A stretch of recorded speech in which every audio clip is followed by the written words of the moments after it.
are many people who have the limitations in their minds, who have lost that fire in their eyes. You aren't given any breaks in life. You make them for yourself. We are all being tested in life. And how you face that test determines the rest of your life. There's a lot of times where I don't know how I'm gonna move forward, but I ask myself one question: can you take another step?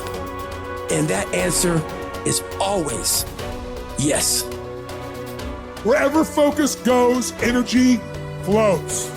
So why don't we tap into that power now for your business and life?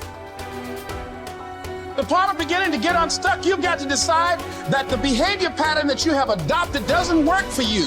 You've got to change your strategies, and changing your strategy means reinventing your life, recreating you, and you have the power to do that. You want to take responsibility for your life. You can decide that you're going to change, that you're not going to be a wimp. I got me here, I can get me out of this, and I'm getting out. It's not easy reaching your dreams. It's not easy to achieve a happy and fulfilled life. It's not easy getting up every day, fighting, going through the daily struggles, getting rejected constantly, getting laughed at all the time, going through trials and tribulations, facing the pain of defeat over and over again. It is not easy, but if you do it, it is worth it. See, when people ask you, say, how you doing? Even if you're having some difficult times, say, I'm blessed and highly favored. Because anytime you wake up and you don't have a white chalk outline around your body, it's a great day. You got to tell yourself that no matter what gets in my way, I'm going to keep going. I'm going to keep moving. I'm going to keep winning. I'm going to keep surviving. It's everything that you want, because you went through that pain of that journey. It felt like he wanted to just knock you down and say, you know what? You can't do it. Understand that it's going to be trials and tribulation. That we'll have storms, but they will have sunshine after the rain. But that depends on you and how bad do you truly want it. Nothing in life will hold you back if you trust in yourself and you trust in the process. And at the end of this race, guys, you're going to be more capable. Through that effort, builds the character, the person you want to be at the end. Accept that. And so I say to you, it's possible you can live your dream. If it's becoming a diamond, if it's having more, it's achieving more, it's possible you can live your dream. It's necessary that you have a plan of action, that you're resilient, that you stick to, that you have the vision and never give it up, that you become creative and relentless and keep on coming back again and again and again, and that it's you got to take personal responsibility to make it happen. And when life knocks you down, jump back up and say, it's not over until I win.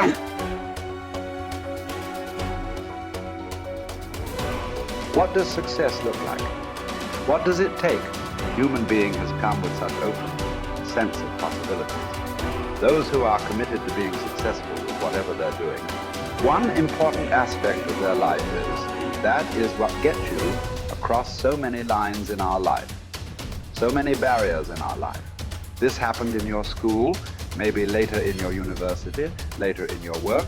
It's happening to people, maybe not everyone, but to a whole lot of people. Their commitment to success is weak.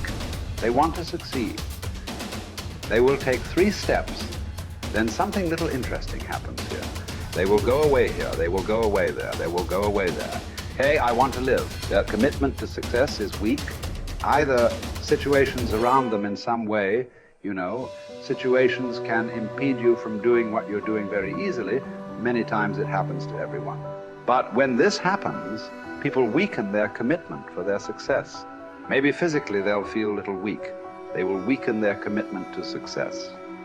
Maybe their emotions slosh around a little bit. They will weaken their commitment to success.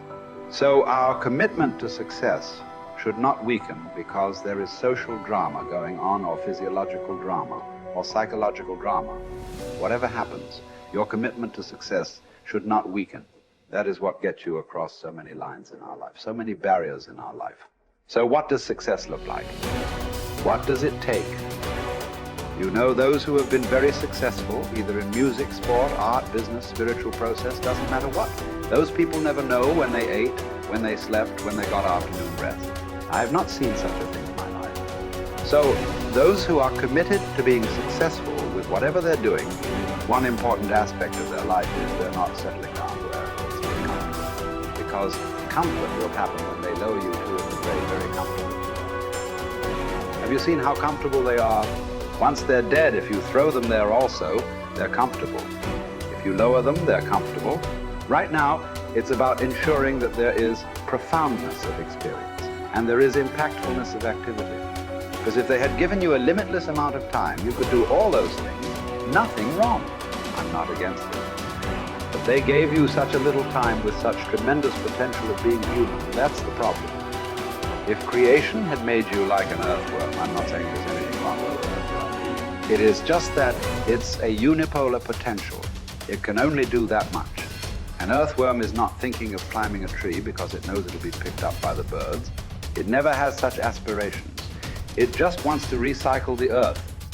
You know, it is beneficial to so many other lives, including us, but its objective is very clear: to eat and to reproduce and to die.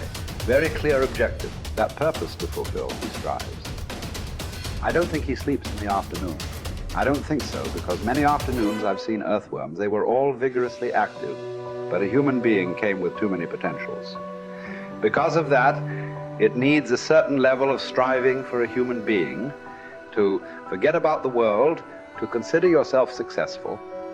If your idea of success is you're doing little better than your neighbor, I call that sickness. That is not success. You are happy that your neighbor is worse than you. Is this sickness or success? It is sickness. But in some way, you feel fulfilled with what you're doing. Let's consider that as success for now. It doesn't matter whether you're better than somebody or worse than somebody. That question should not even come up in your mind.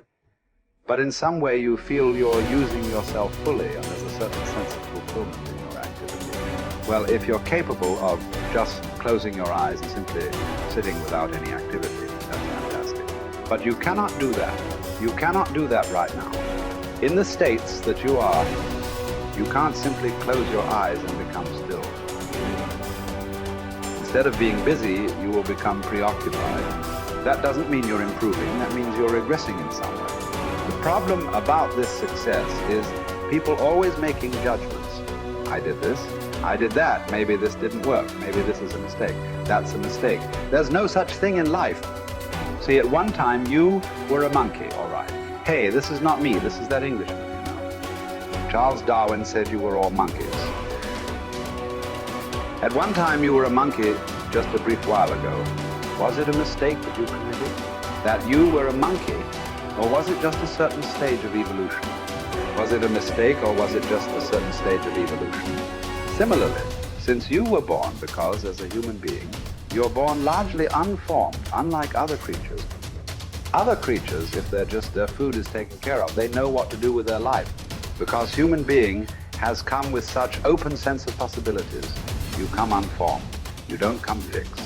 You have to fix yourself. Different people throw different types of balls at you.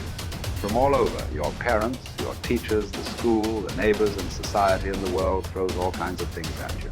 To gather all this muck and make something worthwhile out of yourself is your business. That's your success. It doesn't matter whether somebody thinks you're worthwhile or not. You feel you are a worthwhile life. Good enough for now. World may not recognize. It doesn't matter. But you know you are worthwhile.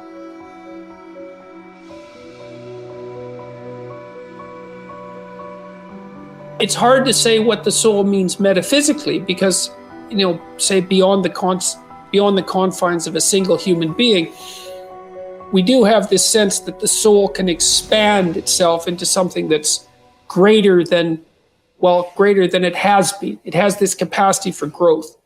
And we do have this sense that the soul can expand itself to the point where it's enlightened, for lack of a better word, that it's working as efficiently as possible to transform everything that's unnecessarily painful and malevolent about the world into what's positive and good.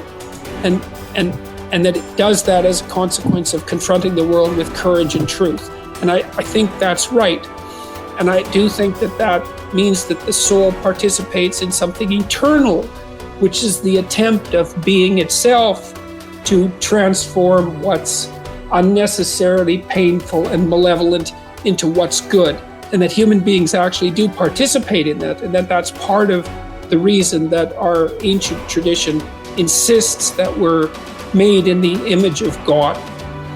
And I think that it's a mistake to underestimate the importance of that, because I don't think that you can live a life of sufficient profundity to protect yourself from being corrupted by suffering and malevolence without adopting a responsibility that's commensurate with that set of ideas.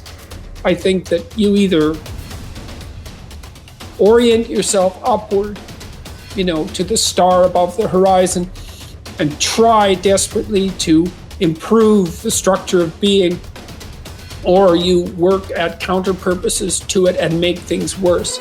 I don't think there's a middle ground. In fact, to the degree there is a middle ground, it tilts towards the negative, because people who try to occupy the middle ground